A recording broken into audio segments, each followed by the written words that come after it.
Welcome to Double Fries No Slaw. It is Sunday, May 8th on this Mother's Day Sunday. This could have been his flu game, but he couldn't even get any voice out. I think he's got laryngitis or something.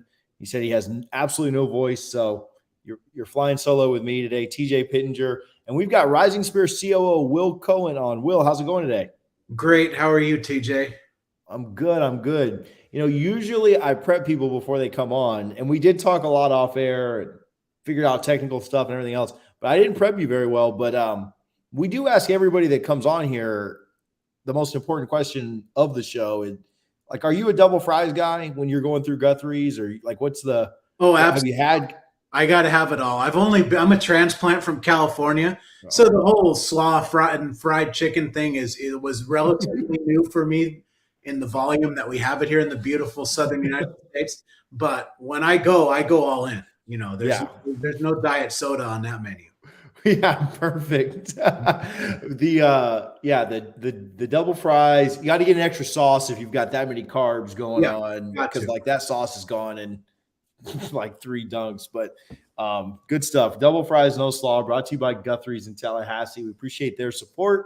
You guys can visit both their locations at 1818 West Tennessee and 2550 North Monroe. You're not wrong about that, though. There's a chicken tender place on every single corner in the South. So it's just like the burger stuff. Yeah. So from California, again, hard-hitting questions first. Are you an In-N-Out guy? A lot of people say In-N-Out's overrated. Where do you fall on this argument? Okay, this is really interesting, Coach. So in California, it doesn't matter how many In-N-Outs there are. It's just like Chick-fil-A here. The drive-through line is out on the street, and it doesn't matter when and where. Yeah. At the end of the day, it's good, but I'm not going to the point where I just crave. I'm not one of those that craves In-N-Out. Yeah. Right. I would just assume make my own smash burger at home, and I'd be good. Yeah, we tend to get it every time we go out there because we're just not going out to LA a ton. Sure. I did get it.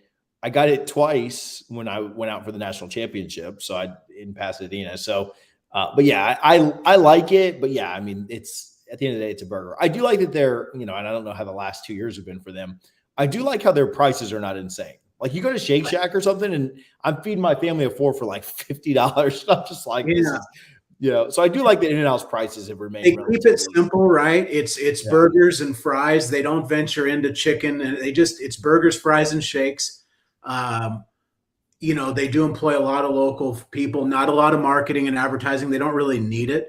So I've had many, many players over the years that have worked for them, the high school or JUCO job, and they take good care of their people and they keep it super simple. So that's kind of the trick to the whole thing. And I have to say the animal fries are pretty good. That's where they dump the pink sauce and the onion, everything on it, mustard and all that on the fries and melt it with cheese. So that's kind of good.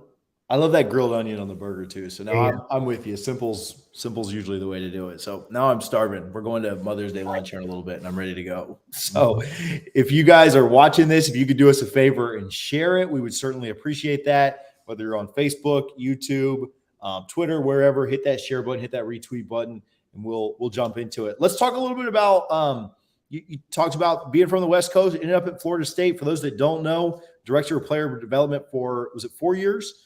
Yes, under Coach Sue and Coach Brooke, which we absolutely love them and have had them both on the podcast several times. Talk to us about getting to Florida State. Give the people a little bit of your background, and then we'll kind of transition into some of the Rising Spear stuff. Sure. Well, the first thing I would start with my background is, if it wasn't for my high school coaches and mentors growing up, I don't know where I'd be right now, but definitely wouldn't be here. That to be said, in 1996, I got my first high school coaching stipend, $500 for JV football, offensive line, along with a defensive coordinator, then basketball season, baseball. So started coaching at that point in 96, became a high school teacher, and all those things were great. Along the lines, I had the opportunity to work for Pete Newell, who is as good as any teacher in the history of the game of basketball, in his big man and tall women's camps. And that was really, really exciting to work alongside Ann Myers, Drysdale, and other Hall of Famers. So that really jolted my basketball career, so to speak. and then did a decade at Ventura Community College as both head men's coach and AD. But that whole time from like '04 to 2018, I was working camp. And that's where Coach Sue and Brooke entered the picture. Maybe 8 years ago or so, we connected through Ann Myers Drysdale about the potential of me coming out to Tallahassee and doing some work with the phenomenal post players that Brooke and Sue had recruited over the last 8 years. And that's kind of how the relationship started. And then about 2018 is when there was kind of a changeover, and a lot of Coach Sue's staff left with Lance to go to Pitt, blah, blah, blah. And there was an opportunity to create a full-time position for me to come in and really focus in on player development, basketball analytics, and then bring some of that administrative background as an AD to the fundraising world and life skills for the players.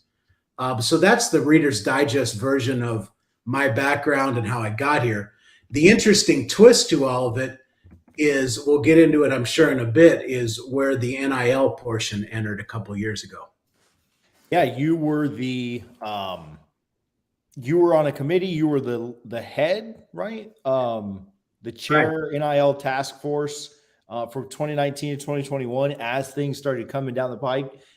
Before we get into that, in 2019, 2020, did you have any idea that the NIL, I mean, I know you probably thought it would be crazy, but did you have any idea it would be this crazy in 2019, like when it was being introduced? 100% yes. And so just, we were in the ACC championship game back in 2020, and 3 days later, the world shuts down for COVID, right? Mm-hmm. And that's when we really jumped into this committee. And the more you study and the more you talk to national experts, whether that be Gabe Feldman or any of the Altius guys across the country that really are doing a lot of this heavy consulting,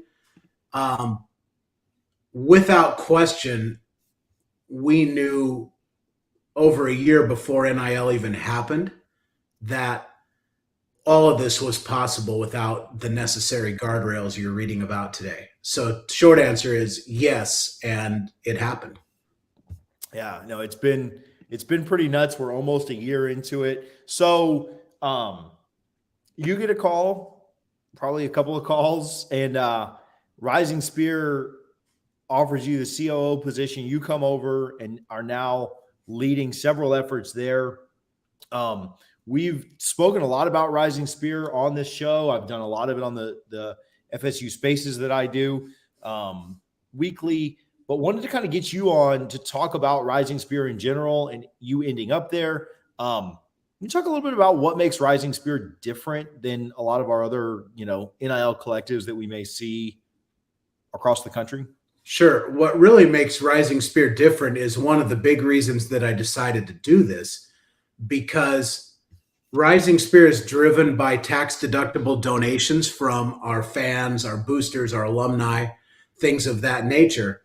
And 100% of the money that comes in goes back to the athletes. And that's really the driving force. And the second piece of that is we're set up in a way to support literally every program at Florida State through that mechanism.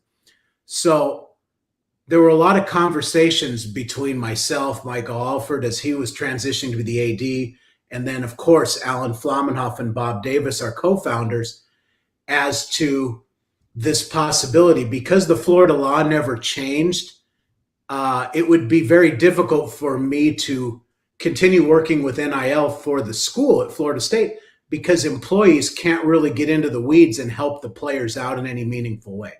So that's kind of the impetus of why this was appealing. And basically, Bob and Alan had such a great vision. And then with the spring game, over 1,000 donors came in, and now you got 6-figure revenue coming into Rising Spear, soon to be 7 figures. And the need was there basically to hire an administrator to then make it all work as this money comes in. So that's really the reason for doing it.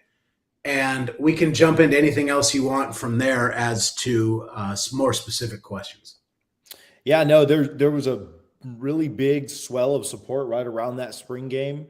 And it was encouraging to see. It's been really good. Obviously, the website was done then. social media has been kind of on fire with it. There's been a kind of a groundswell of, kind of crowdfunding and sourcing and people really being encouraged to contribute. One of the things you mentioned, and I want to go a little bit deeper on, is just the fact that 100% of donations go directly to the players. There's no middleman. There's no, hey, we take 10% off the top for running things, which isn't even, like we talked about before, isn't even inherently bad, right? Like there are operating costs in anything, but none of that exists. And we're able to run Rising Spear and do that with 100% of the dollars going back to the players. That's not the norm. That's not like, I've looked at the other collectives' websites. I've read a lot about it. Like that's not normal and something that I think truly does separate that. But there's really only one way that happens. Obviously, you have to get paid. There are travel expenses. There are different things that happen within any kind of organization.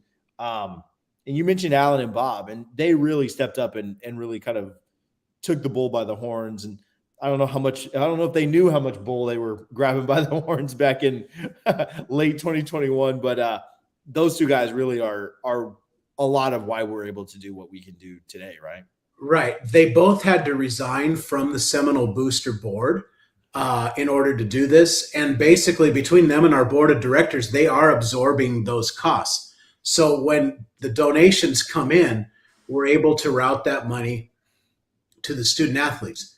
Now, in the coming weeks, you're going to start to see some really interesting collaborations with other vendors and partnerships we're working on nationally. So we will be able to create some passive income there that will help eventually get Rising Spear's operating costs covered through national partnerships, but none of it will come out of the pockets of our donors. And that's the most important thing. That would be the ultimate goal, to be at least expense revenue neutral on operating costs, hopefully by the end of the fall season.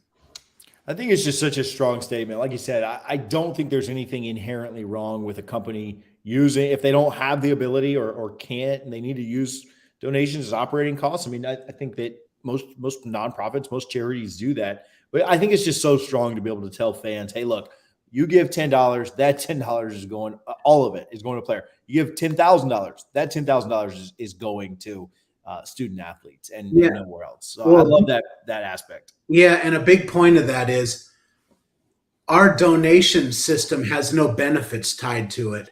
So other not-for-profits will tie benefits and things back to donations, and we don't do any of that. So donations come in, 100% tax deductible, go to the players. We soon will be launching our gold program, which is not tax deductible. And clearly that program will have some really cool 5-star like events that certain supporters that choose to donate, actually not donate, but join in that level, want to participate in. And I think at that point, everybody understands if you're going to a 5-star wine pairing event with a keynote speaker and a musician and things of that nature, at some point in time, there is an expense with that. But also at that point in time, you're not giving a tax deductible donation. That's more of a membership that you would see as part of any sporting organization, whether that's NASCAR or Manchester United. That exists everywhere in the sports world, which is a lot different concept than donations in a traditional sense to a charitable group, if that makes sense. Yeah. I want to dive a little bit into that too, because one of the coolest things about Rising Spear, and something that I think fans so much relate with. I mean, we're all reminded of the great work that Dylan Gibbons has done through his charity. And I think, things like that really move the needle more so than most others, right? Like when people can give back, and that's a massive part of Rising Spear, like you said, with the tax deductible and the non-for-profit side of things. Obviously the gold side does exist, right? Some of that fan engagement, some of those events, some of that membership stuff, but I'm not also, I don't know every single NIL collective out there, right? I know the ones that are closest to us and here in the Southeast. But I don't know of many that are doing what Bob and Alan have set up with, and they spoke with me about this, back in December, right? So this was a passion of theirs, and it has been for 6 months and probably even before that. But what you guys are doing with the community service, the Boys and Girls Club, and using that to not only get the players paid, which is what we want to do. We want them to profit off their name, image, and likeness, and we want them to, as you said earlier off air, collect wealth. But to be able to do that and give back at the same time truly sets Rising Spear apart from, I don't know any that are doing it. Somebody will tag me in something today and I'll get, 10,000 mentions about it, but something that's really cool that you guys are doing. So speak to that a little bit. Right. So the big picture view from 5,000 feet in the air is that every sport would be partnered with one or two charitable organizations or schools, something of that nature. And this isn't the quote unquote community service. All the athletes, as part of their obligation to Florida State, will continue doing community service. That's a couple hours here and there, the bed building, whatever those great events are. None of that's going away. But if you ask the beach volleyball team, for example, to put on 12 to 15 clinics a year for youth volleyball young ladies in this community, they should be compensated for that much time. And that's kind of the impetus there. And we've seen just the other day, we had 6 football players that joined us at the Boys and Girls Club and really brightened those kids' day. It was a torrential downpour, but the kids were in the gym and they had a blast for an hour. So that's really the big picture, is to brighten people's day in the community and get as much involvement as we can. And you hit on another thing that's really important. For student athletes, they should really have 2 goals out of NIL. One of them is to accumulate wealth, and the second one is to build their brand. And there's no better way to do those things than to tell your story. And that's how you really engage with the true fans and the boosters in this community, the season ticket holders, is by being unique, by being a little bit different, by having a great story to tell. And then you build that engagement and following through your brand, through your story, through your actions, not necessarily always having to be, for lack of better terms, posted up at a restaurant to hang out. Yeah. Makes sense. Yeah, for sure. And again, nothing wrong with that. I mean, no. I remember, I feel like I don't even know if they did it last year, but I remember some of the coolest times was when FSU did Fan Day, right? Like, and you got to go get autographs and you got to do, and I know COVID has changed a lot of the way that these things happen. And a lot of this NIL's probably changed it. I don't know that we hold Fan Day like that anymore, but, so there's nothing wrong with that there, but just the aspect of giving back is, Coach Bowden was so much about it, right? Coach Norvell talks about acts of service and kindness and things like that. And so I love that. I love that aspect of it. I love the way that, that kind of happens and goes on. We've got some other things coming up next, right? We've got some sport specific campaigns that should be kind of rolling out here. You and I were watching the beach volleyball championship. Obviously they've been a ton of fun to watch, and 2 games from, potentially winning it all here today. But talk to us about some of the new and exciting stuff that we can kind of tease and let people know that's coming. Campaigns with market price, sport specific campaigns, just different things coming kind of on the horizon. Sure. Well, the biggest thing for me being on the job the last 2 weeks has been to really learn the landscape of a lot of our Olympic sports and a lot of things outside the world of football and basketball that obviously I'm most familiar with throughout my career, both as a coach and administrator, and really understanding the needs, particularly of a partial scholarship student athlete. For example, in beach volleyball, there might be 6 or 7 full scholarships divided amongst 20 of those players. So in that sense, NIL is going to be a great tool to help offset debt and do some great things for those young ladies and on down the line into a lot of other sports.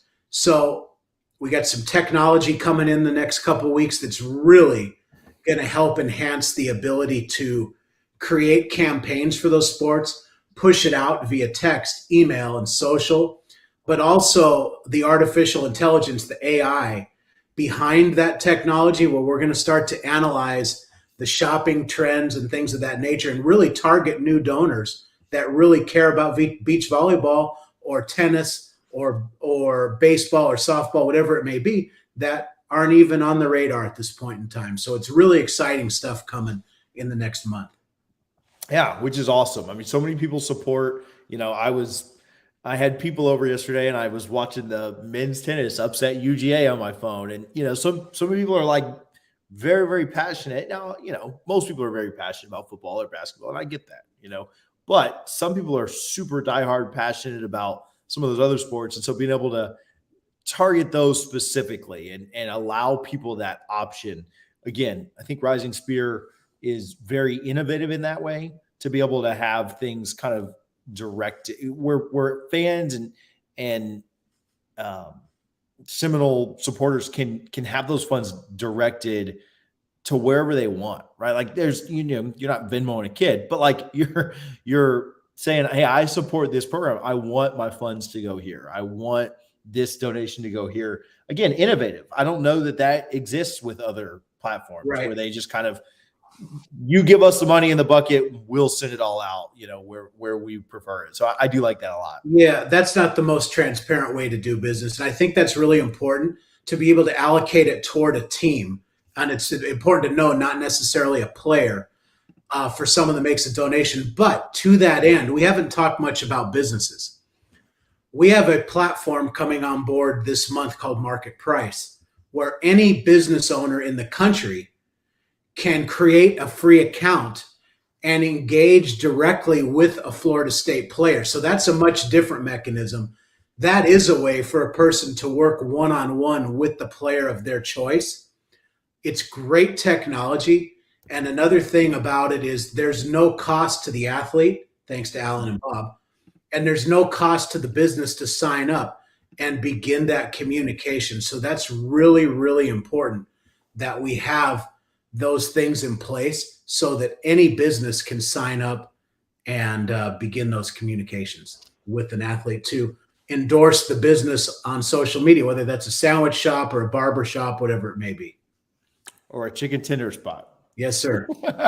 I've told Guthries, I've said like, hey, you guys need to get in this game because you need to get somebody over there putting down these double fries. So yes, sir.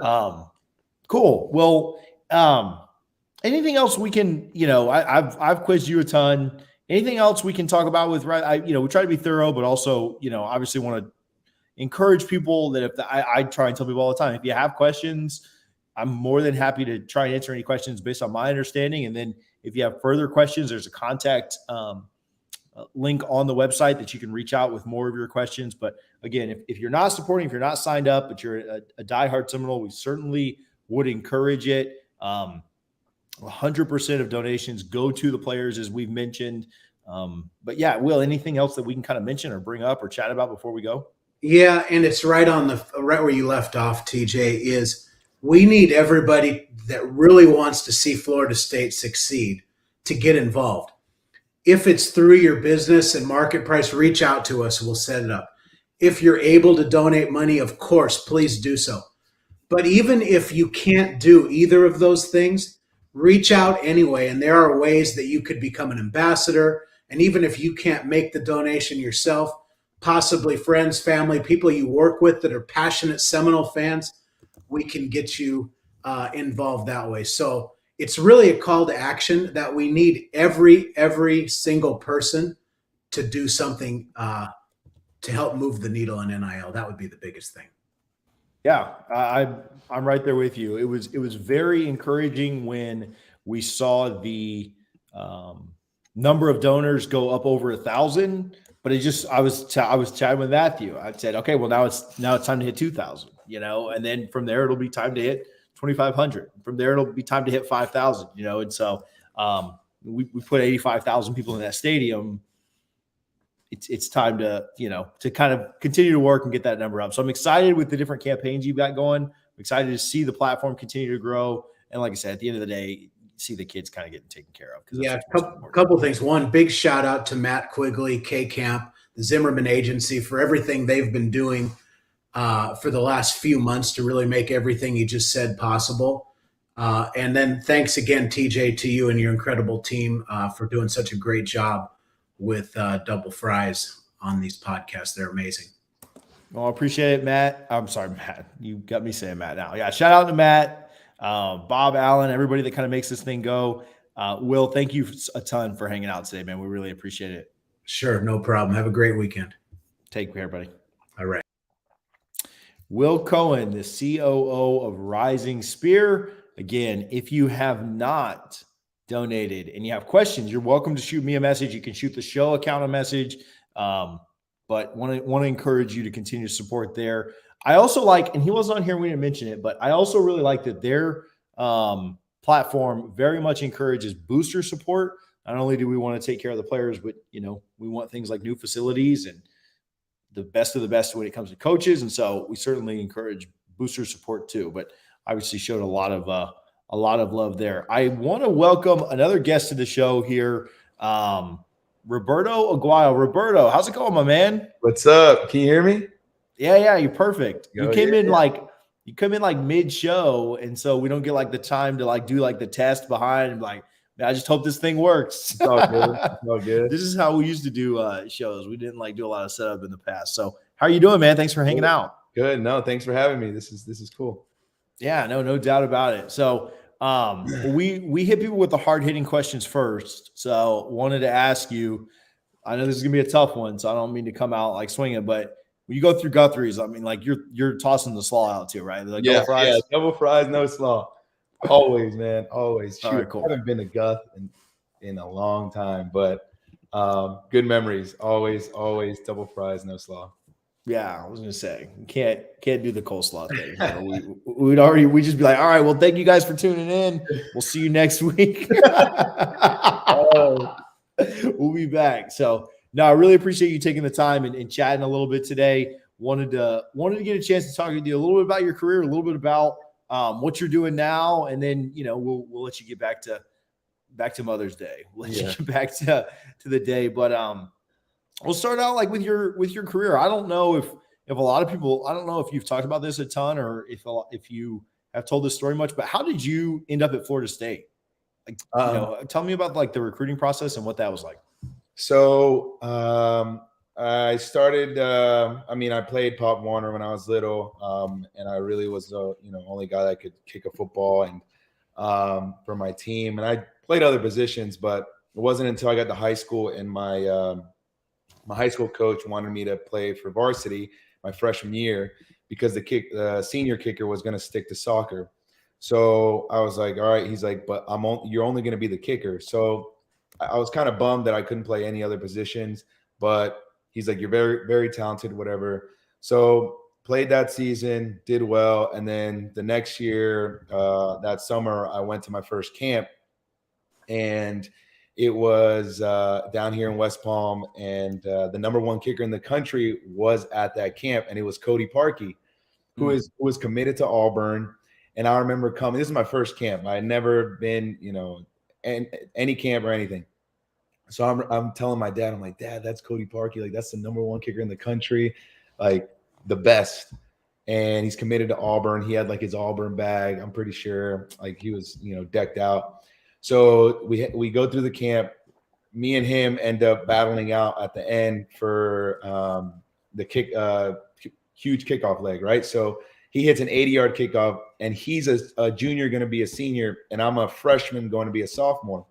And I hit a 79-yard kickoff. And all the guys are like, oh, dude, where are you committed? Like, oh my gosh. And I'm like, this is my first camp, guys. Like I didn't like, I'm just here. You know what I mean? I'm like, and so after that, they're like, dude, you're going to go D1. Like, you have a huge leg, whatever. So after that, the guy invited me to the National Scholarship Camp, which they go around the country and host these camps in cities, and they invite the best of the best to come to this it's called the National Scholarship Camp for Coles, and it's about 500 kickers from across the country, and you basically chart, compete, and then they rank you.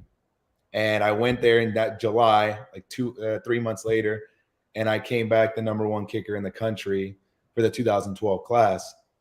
So that's when I was like, okay, life's changing. Like, all the recruiting letters started coming in. I started getting everything SEC, ACC, Pac-12, and I always wanted to go to Florida State. I was a Seminole fan all my life. But obviously Dustin was there, and, you don't know if they're going to recruit your year or, what's going to happen. So I ended up going to the Florida State kicking camp in 2010, and I won most valuable player at that camp. And Coach Fisher was there. Coach Eddie Gran was there. And that's when the recruitment started for me. And at the end, that was the beginning going into my junior year. And at the end, they were like, it's between you and Marshall Morgan. And then in January, they offered me, and they're, we're going to take you. And I committed on the spot.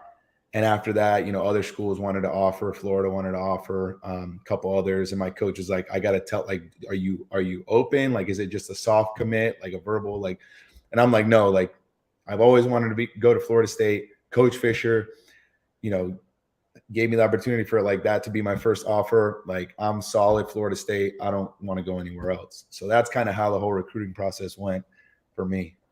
Yeah. I love to hear that you were like solid, committed, like you got your dream offer. You were set. Yeah. And all these guys now are like, oh, I'm a diehard FSU fan. I'm not going to say any names, but like diehard FSU fan. And at the end of the day, they just flip, and you're just like, all right, bro, like how you weren't that diehard.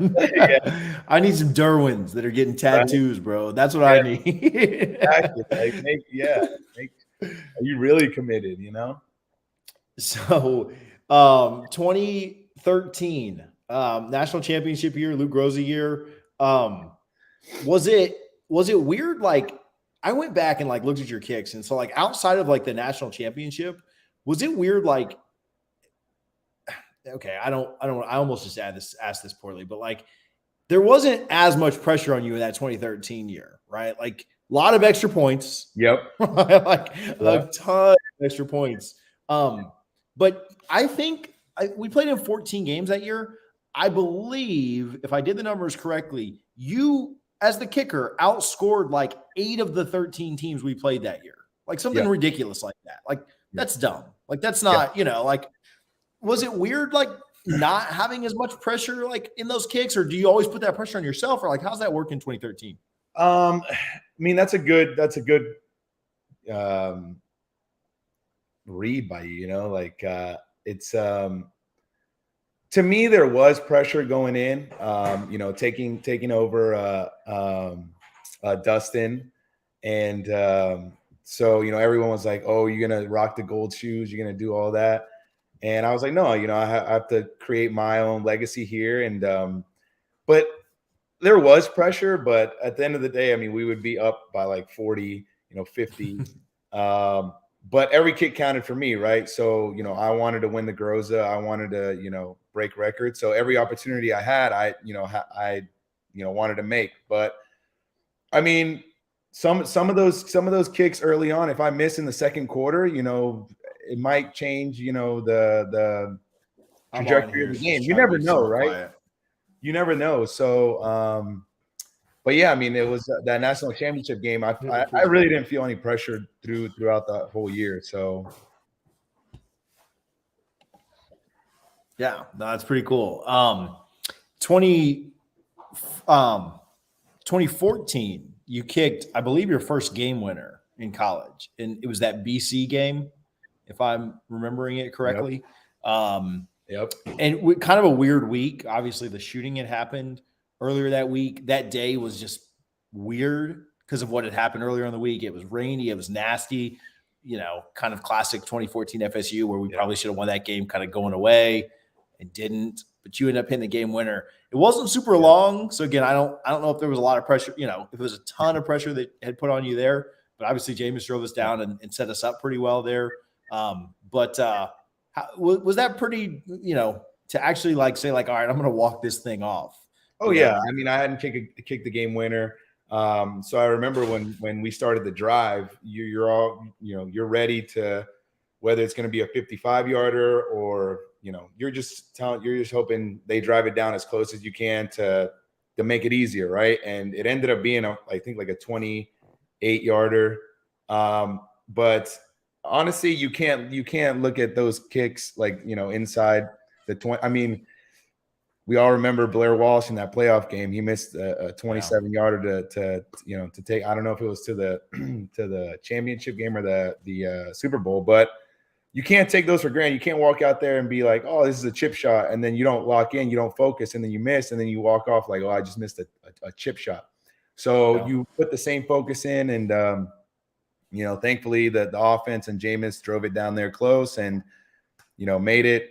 And hey, a 20-yarder game winner and a 50-yard game winner are the same thing, right? So you put your team up. So win's a win. I don't know if you, and so this is probably my favorite kick of yours for like the worst reason. Actually, the 2014 one against Miami, it was like 50 yards. Like that one's up there for sure. 2015. I don't know if you realize this, but I literally like tweet this every year when it comes back around. But you hit another game winner in 2015 when you kicked in the second quarter a field goal against Florida, because we scored 3 there, and then they only ended up scoring 2 for the rest of the game. Yeah. And so you think about it like that, like you kicked another game winner there. See, those are the ones that I'm telling you. Like, you never know what can happen, right? That field goal can put you up, and then I mean, shoot, I missed that. They go ahead, they get momentum, and it was in Gainesville, right? Yeah, it was. Yeah.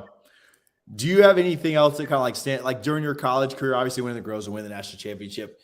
We talked about some of the highlights, but do you have anything else that like kind of stands out? Anything you kind of think of? I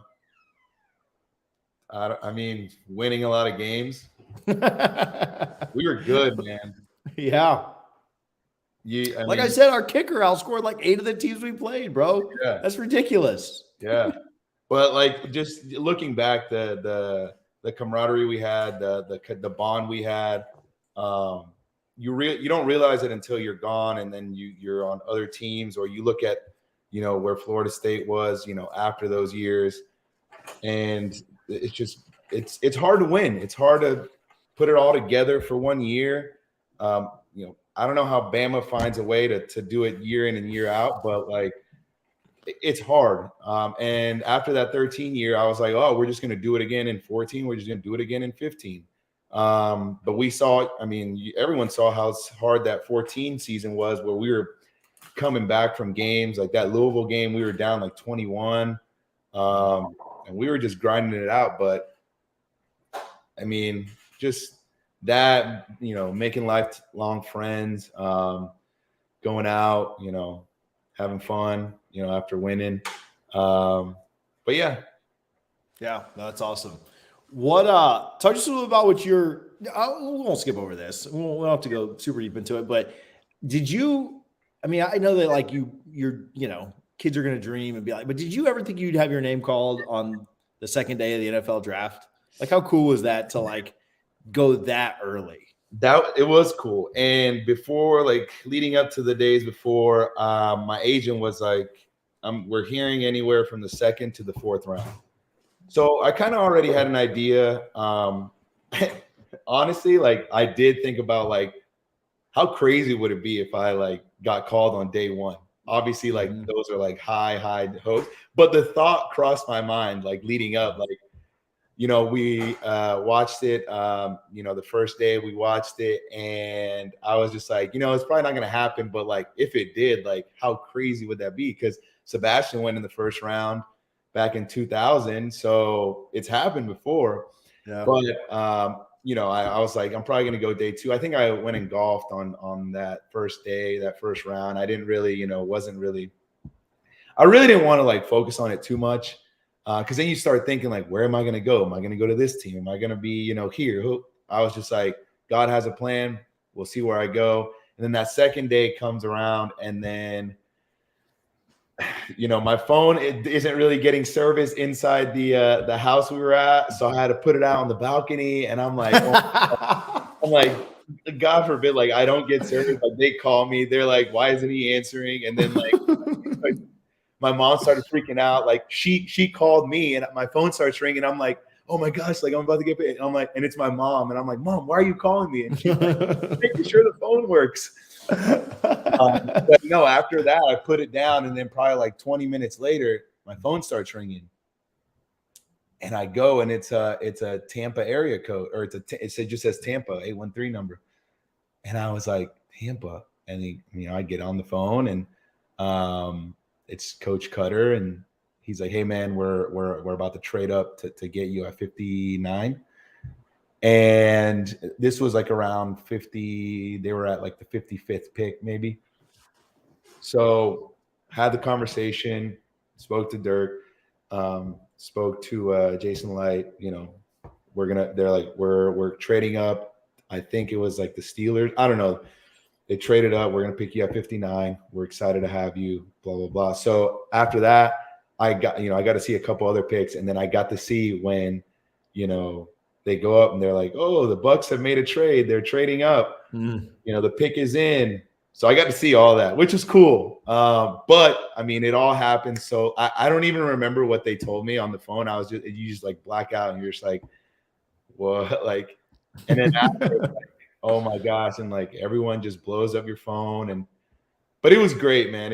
I mean, no one can take that away from me. I'll always be able to say, I was a second round pick as a kicker.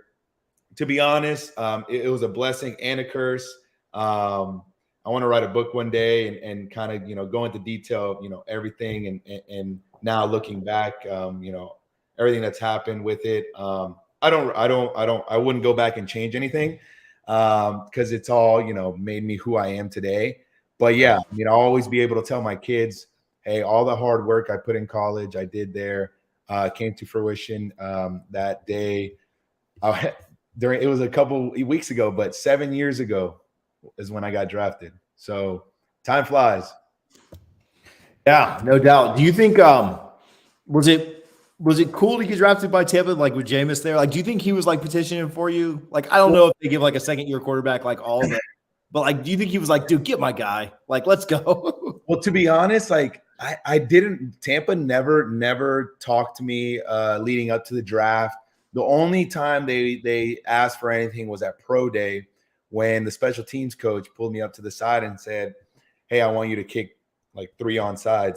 And I kicked 3 onside. He's like, "All right, cool. Like, see ya." So I was like, "All right, well, that was weird." But some other teams talked to me more. But my agent was like, "Hey, there's teams that won't speak to you or won't, like at pro day or at the combine because they don't want other teams to see like they're interested in you."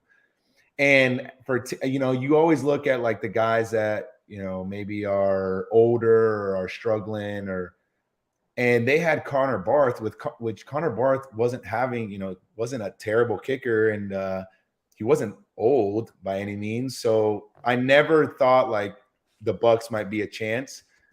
So when they called my name, I was kind of surprised. Yeah, they had Jameis, but I was like, well, they have Connor Barth. They're not going to switch. But man, a lot of crazy things can happen on draft day. You don't know until you're picked. So it was kind of a shock, but it was pretty cool being back with Jameis. And staying in the state of Florida, it was great because there's times where you're like, man, what if I go to Buffalo or New York or like, some cold place? Because like in college, you get to choose where you want to go, right? Like you get recruited, but you get at the end of the day you pick. But here they pick you, so you don't know where you're going to go. Yeah. Post NFL, you have a couple of things going on now that I want to kind of chime on and chat on. The Roberto Aguayo kicking camp. Kicking Academy, yep. Kicking Academy, yeah. Can we talk about that a little bit? So, back in, I want to say 2019, I had a lot of parents down here asking me for, to train their kids, hey, can you teach them? So I was like, well, I'll create my own LLC, my own academy and kind of teach kids and help them at the same time. It benefits me and what I've learned. And I started that process, and then it was kind of like, fall 2019. And then I taught a couple kids here in South Florida and then up in Central Florida. And then COVID hit that next March. So, people weren't going out, fields were closed, everything. So that kind of put a damper on it. But since when I got released by the Patriots, I was like, you know what, I'm gonna start putting, more thought into it, and kind of what my philosophy is with the academy is physical, mental, and emotional knowledge in the game, because as a kicker, it's not just about, I can kick a 60-yard field goal. Nowadays, 10 years ago, there was nothing on social media. I mean, Twitter had barely come out. There wasn't Instagram. So now you miss a kick in practice, like there's cameras on you in college, there's cameras on you in the NFL. And if you aren't prepared the right way, emotionally and mentally, it doesn't matter how good you are physically. You need all those three things to succeed. So I want to teach what I've learned through my career and what I've learned from other great kickers, from other great success coaches, from other great coaches in general, teammates, that I feel will help kids succeed and pass that to the next generation. And to me, I'm not like, I want to, grow this academy and have it be, another Coles or Chris Saylor. No, like I want, quality one-on-one, like relationships, small group sessions. I'll do a big camp maybe once, twice a year. I did one last year in Tallahassee, and really genuinely like help the kids, like not have them be just a number, really know their name, get, kind of like a Butch Harmon or a Hank Haney, where, they can come down here, stay, a weekend. I got a guy down here that flew down here this weekend from New Jersey. And he's coming down here. We had a dinner Friday night. We had a training yesterday, and we're going to have another training today with a couple other kickers. So, it's cool to be able to pass on that knowledge and pass on, a lot of things that other, kicking coaches or these academies, almost done, that haven't, they don't teach that. They just teach, let's go chart, let's go kick. Cool. These kids need to know that, and it's good to pass that on. Yeah, no doubt. That's not the only thing you're doing. Working a little bit with ESPN, ACC, FSU. Doing so. I know you covered FSU's Pro Day. We've had Ari on here. Also, I just sent this to my boy Daniel. I know you and Glosser are close. So really, yeah. Daniel's my boy, man. Like we both have kids around the same age and stuff, and he's a wild man. But yeah, I got him tickets to the spring game, and I saw him down there or up there for the spring game weekend. But I was working. So you're working, doing some broadcast, some commentating. Like, is broadcasting, commentating, is that like a passion, or is that something you always wanted to do?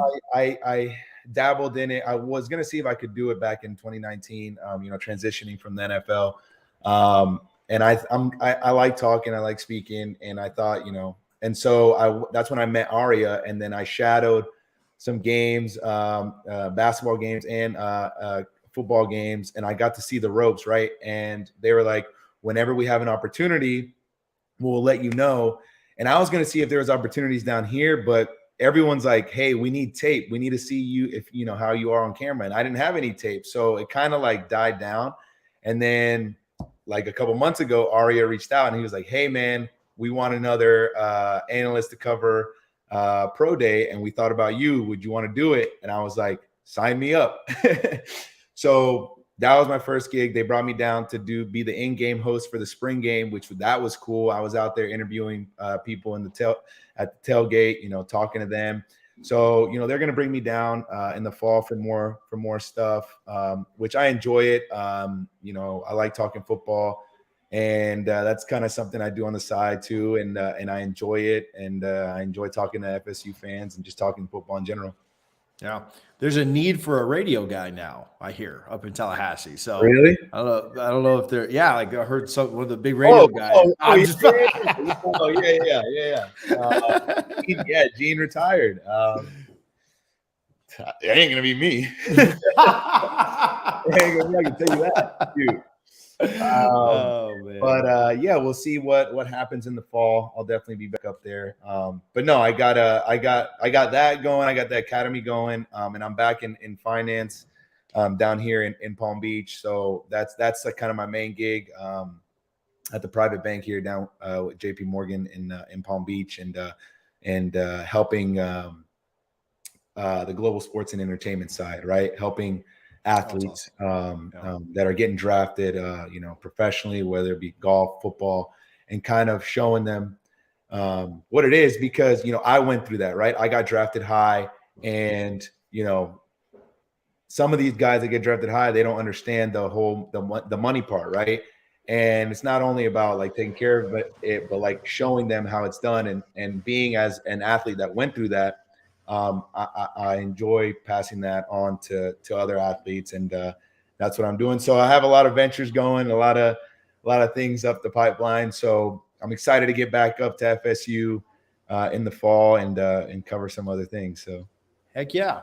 Well, we appreciate you just taking a few minutes and chatting, man. Wanted to catch up with you. Wanted to chat about some of the old times, some of what you're doing now, and get a connect. But it's really awesome it was also, we just grew up big fans. I speak for Richie, who is out today, just laryngitis or something, has no voice. But he's like, hey, I got no voice. I was like, hey, I'm not rescheduling this. So it is what it is, man.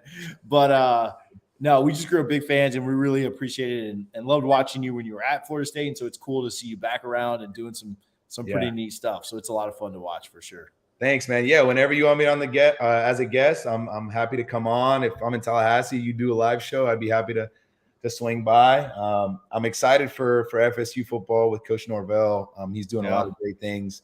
I've met with him, and he has the right mentality. He's kind of similar to Coach Fisher.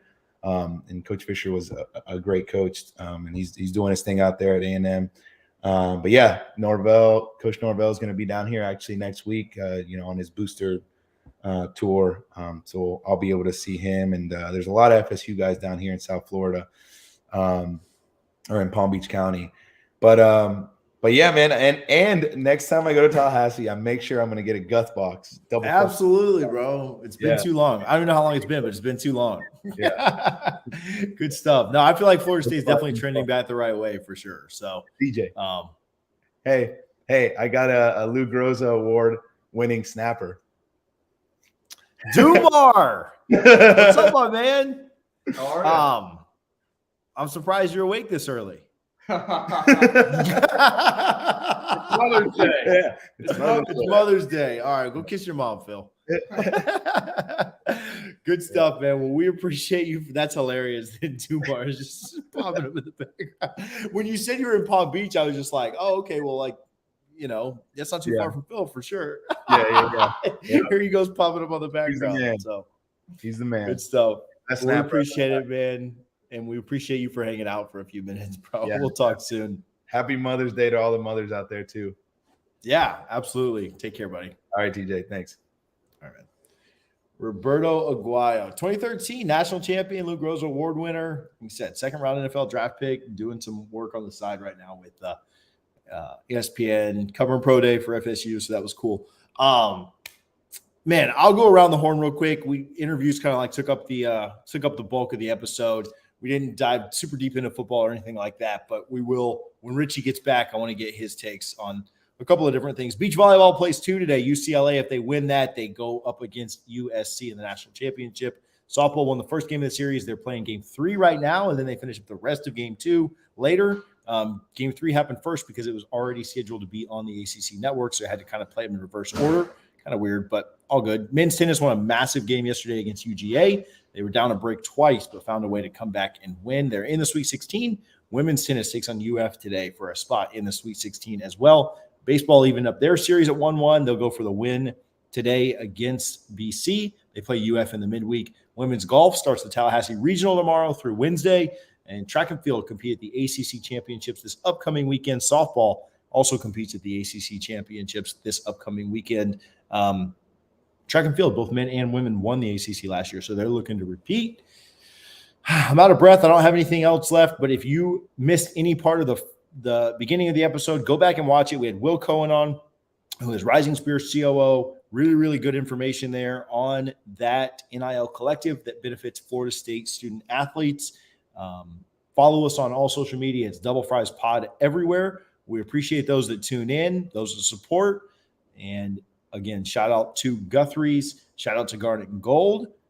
You can use code NOSLAW, capital NOSLAW, to get 15% off of your order at garnetandgold.com. If you're in Tallahassee, you can order online and go pick up your order there. Don't order from Fanatics. Don't order from Alumni Hall. Those are run by rivals. You should order from Garnet and Gold, family owned and operated for since the 70s. Appreciate their support. Appreciate Guthrie's.